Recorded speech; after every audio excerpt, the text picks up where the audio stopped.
Akıllı tavşan. Bir zamanlar etrafı yüksek dağlarla çevrili, ağaçlarla kaplı, güzel bir vadi varmış. Bu vadinin ortasından büyük bir ırmak akar, burada yaşayan ağaçları ve bitkileri sularmış. Burası birçok hayvanın eviymiş. Tavşanlar, kuşlar, sincaplar ve geyikler bu vadide yaşarmış. Hayvanların hepsi çok mutluymuş. Çünkü vadide onları yiyecek kurtlar, aslanlar yokmuş.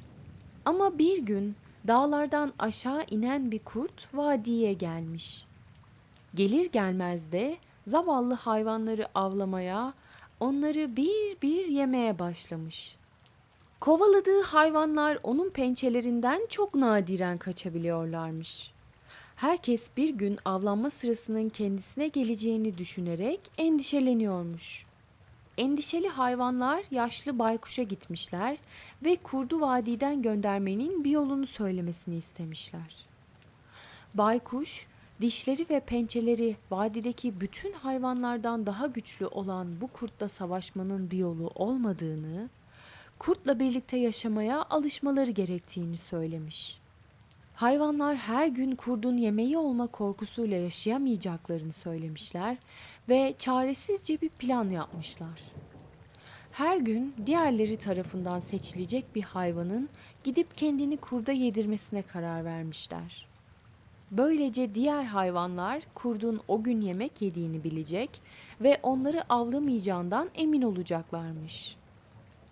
Tabii ki hayvanları kovalamaktan yorulan ve yemeğinin her gün ayağına gelmesi fikrini çok cazip bulan kurt, tereddüt etmeden bu fikri kabul etmiş. Böylece ertesi gün hayvanlar sabahın erken saatlerinde toplanmışlar. Vadinin en küçük ve en zayıf hayvanı olan tavşanın o gün kurdun yemeği olmasına karar vermişler. Tavşan korkmuş ve ilk önce kaçmaya çalışmış. Ama sonra gidecek bir yeri olmadığını fark etmiş. Sonra kurtla dövüşmeyi düşünmüş ama bu kez de kurdun ondan çok daha güçlü olduğunu hatırlamış. Umutsuzca ve ağır adımlarla kurdun inine doğru ilerlemeye başlamış. Oraya varınca Kurt! Hey kurt! Çık ininden dışarı. Bugün senin yemeğin ben olacağım. demiş. Kurt hemen ininden çıkmış ve iştahla tavşanı koklamış ve demiş ki Senden çok lezzetli bir yemek olur. demiş.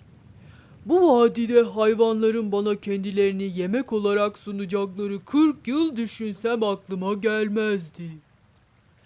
Tavşan Doğru. Buraya kadar kendi ayağımla geldim. Kaderimden kaçamam. Vadideki en korkutucu ve en güçlü kurt sen olmasan da oldukça büyüksün. demiş. Bunu duyan kibirli kurt şaşırmış ve Ne? Ne demek bu vadideki en büyük, en korkutucu kurt ben değilim? Buradaki tek kurt benim. Vadide başka kurt yok. diye bağırmış. Tavşan Senin diğer kurttan haberin yok demek. demiş. Önemli değil. Hadi ye beni. Senin pençelerinden kaçabilsem bile daha güçlü ve daha korkutucu olan diğer kurttan kaçmama imkan yok nasıl olsa.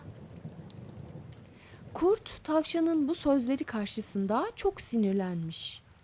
Onu ağzından çıkarmış ve demiş ki Beni şu diğer kurda götür. Ben de bir gün daha yaşamana izin vereyim. Benden daha iyi olduğunu düşünen bu kurdun nerede yaşadığını göster bana. tavşan içini çekmiş ve demiş ki Benim için fark etmez. Eninde sonunda bir kurt beni yiyecek nasıl olsa. Ha sen yemişsin, ha diğer daha büyük dişleri olan, daha güçlü bacakları olan diğer kurt yemiş. Gel peşimden. demiş kurt. Kimin daha büyük ve güçlü olduğunu göreceğiz. Gidelim. Böylece kurt tavşanı takip etmeye başlamış. Bir süre yürüdükten sonra kullanılmayan bir kuyuya gelmişler. İşte diye göstermiş tavşan.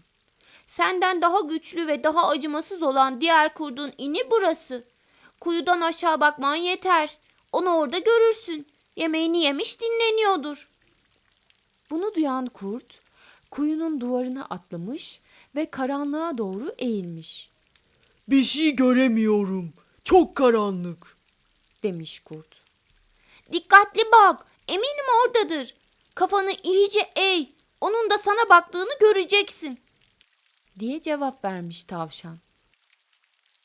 Kurt da kafasını kuyunun ağzına sokarak iyice eğilmiş.